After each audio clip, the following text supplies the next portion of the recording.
September 1st, 1997. 4:47 nachts. Kensington Palace. The staff was in chaos. News had just broken. Princess Diana was dead. A car crash in Paris. The entire household was reeling. Some crying. Some in shock. Some already making phone calls, try to figure out what happened and what came next. In the confusion, one person moved with purpose through the hallways of Diana's apartment. Not a staff member, not a family member, someone who had no official right to be there, but who walked with the confidence of someone who belonged.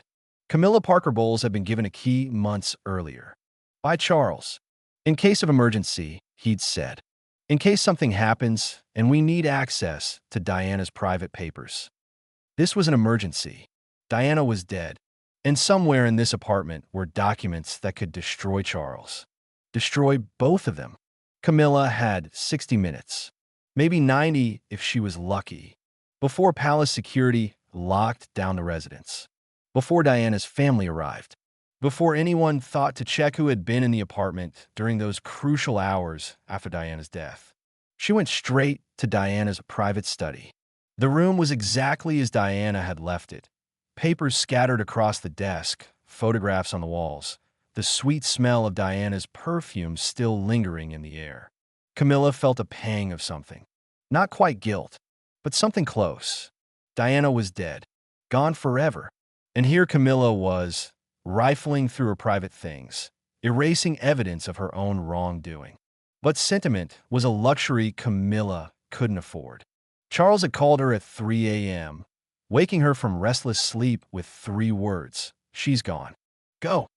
Camilla had understood immediately. Diana was dead, and Diana's evidence, the recordings, the bank statements, the documentation of the embezzlement, needed to disappear before anyone else found them. Before they became public, before they destroyed Charles's chance at eventually becoming king. Camilla opened Diana's desk drawers. Methodical, efficient, looking for anything that mentioned money. Charity funds, bank accounts, property records. The first drawer contained nothing interesting. Letters from friends, thank you notes, photographs of William and Harry. The second drawer was more promising. Financial documents. Bills, bank statements, Diana's own, showing her legitimate accounts. But mixed in with the legitimate documents was a folder labeled C. P. B. Camilla's initials. Camilla opened the folder with shaking hands. Inside were photocopies of bank statements. Her bank statements. The account Charles had been funding for 11 years. Monthly deposits of £15,000. Withdrawals to property management companies. Transfers to offshore accounts. Diana had everything. Every transaction. Every date. Every amount. Camilla grabbed the folder and kept searching. There had to be more. Diana wouldn't have kept all her evidence in one place. She was too smart for that. The third drawer was locked. Camilla pulled harder. The lock held. She looked around Diana's study for something to force it open. Found a letter opener, wedged it into the lock, and twisted until the mechanism broke. Inside was a safe deposit box key, and underneath it, a handwritten note from Diana. Evidence is in 3 places. Copies with Paul and Rosa.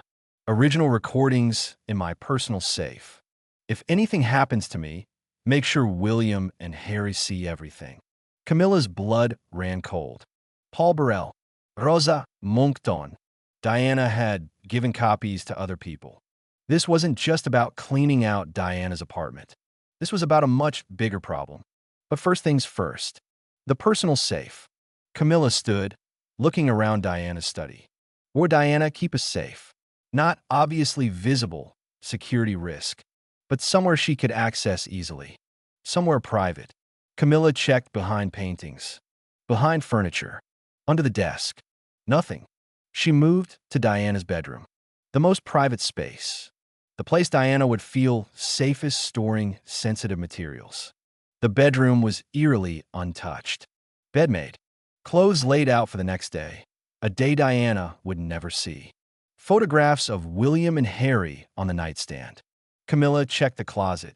Behind the rows of designer dresses and casual clothes, she found it. A small wall safe, built into the back wall, hidden behind a panel that looked like part of the closet's construction. The safe required a code. For digits. Camilla tried Diana's birthday. Wrong. William's birthday. Wrong. Harry's birthday. Wrong. She stood thinking, what would Diana use? What four numbers matter enough to use as a safe code? And then it occurred to her. The date of Diana's wedding. The day Diana's life had changed forever. July 29th, 1981. 0729. Camilla entered the code. The safe opened. Inside were documents, recordings, a small digital recorder with tapes labeled and dated, and a letter addressed to William and Harry. Camilla took everything, shoved it all into her handbag. She'd sort through it later. Right now, she needed to get out before someone found her here. She closed the empty safe, put the folder from Diana's desk in her bag, made sure everything looked undisturbed. As she left Diana's bedroom, she paused, looked at the photographs of William and Harry on Diana's nightstand. Boys, 15 and 12 years old, who had just lost their mother and didn't know it yet. Boys who would wake up in a few hours to the worst news of their lives. Camilla felt that pang again, stronger this time. What she was doing, stealing evidence from a dead woman's apartment, was unforgivable. She knew that, but she was doing it anyway. For Charles, for their future, for the life they'd been building in secret for decades. She left through the same entrance she'd come in. The staff was still distracted. No one noticed her. No one would remember seeing her. She'd been a ghost. There and gone. By 6 a.m., Camilla was back at her own home. She spread Diana's evidence across her dining room table. The bank statements, the recordings, the documents about property ownership, the letter to William and Harry. It was all there. Everything Diana had discovered about the embezzlement. Everything that could destroy Charles. Camilla picked up the letter to William and Harry. Started reading. My darling boys, if you're reading this, something has happened to me. I hope I'm wrong. I hope I'm just being paranoid. But I've been threatened, followed, warned to stop investigating. And I'm frightened. I need you to know what I discovered. Your father has been stealing from charity funds, funneling money to Camilla Parker Bowles, using resources meant for the homeless, the sick, the vulnerable to support his mistress. I have proof. Bank statements showing monthly transfers, recordings of Charles and Camilla discussing the embezzlement, property records showing how the money was used. This isn't just about an affair anymore. This is about criminal activity. Your father is a thief, and Camilla is complicit. I want to go public with this information. But I was afraid. Afraid of what the palace would do. Afraid they would take you away from me. Afraid they would have me committed or worse. So I'm leaving this evidence for you. When you're older, when you can understand, when you can decide what to do with it. I don't want revenge. I just want truth. I want people to know that the fairy tale was always a lie. That your father and Camilla are not tragic lovers.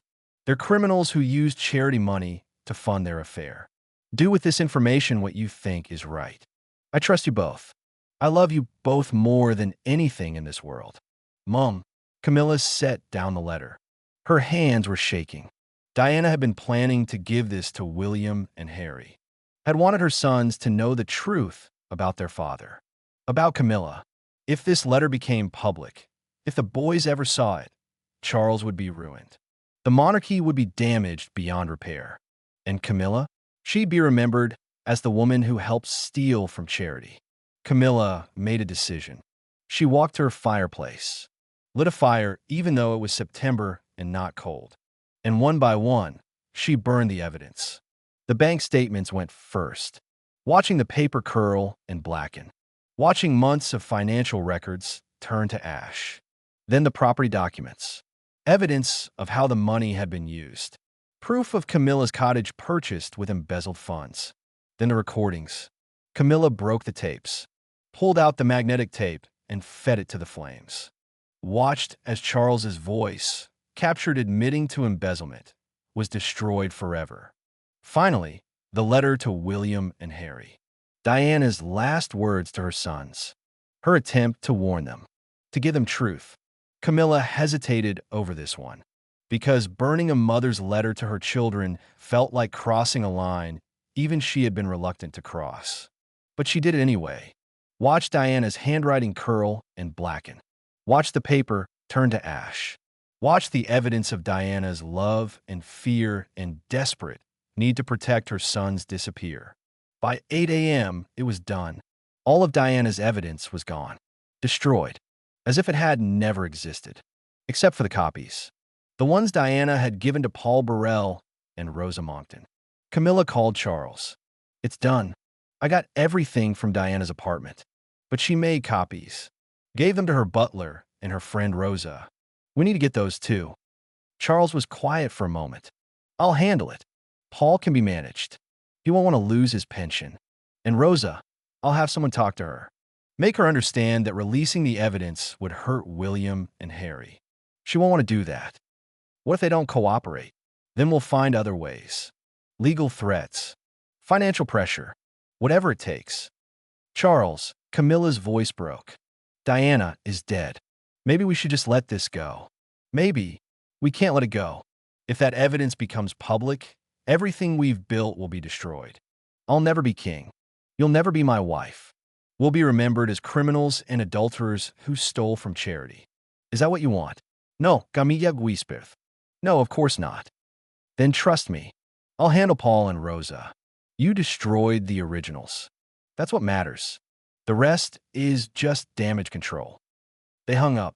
Camilla sat alone in her house, looking at the ashes in her fireplace. Evidence of Diana's investigation. Proof of her own crimes. All gone. She should have felt relieved, but all she felt was empty. Diana was dead, and Camilla had spent the hours after Diana's death erasing evidence of her own wrongdoing. It felt obscene, shameful, but she'd done it. For Charles. For their future. For the life she'd been dreaming of since she was 25 years old and had fallen in love with a prince who couldn't marry her. Over the next weeks, Charles did exactly what he'd promised. He pressured Paul Burrell, made it clear that releasing Diana's evidence would be seen as a betrayal of the princes, would result in legal action and loss of Paul's pension and housing. Paul, grieving and frightened, agreed to keep the evidence hidden. He locked it away, told himself he was protecting William and Harry, that Diana wouldn't want her sons to know these terrible things about their father. Charles had lawyers contact Rosa Monckton. Subtle threats, implications that releasing the recordings would damage Diana's reputation as much as Charles's.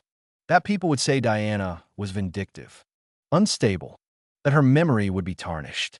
Rosa, also grieving, also frightened, agreed to keep silent. She gave her copy of the recording to Diana's family with instructions to keep it sealed, to never release it. The evidence was contained.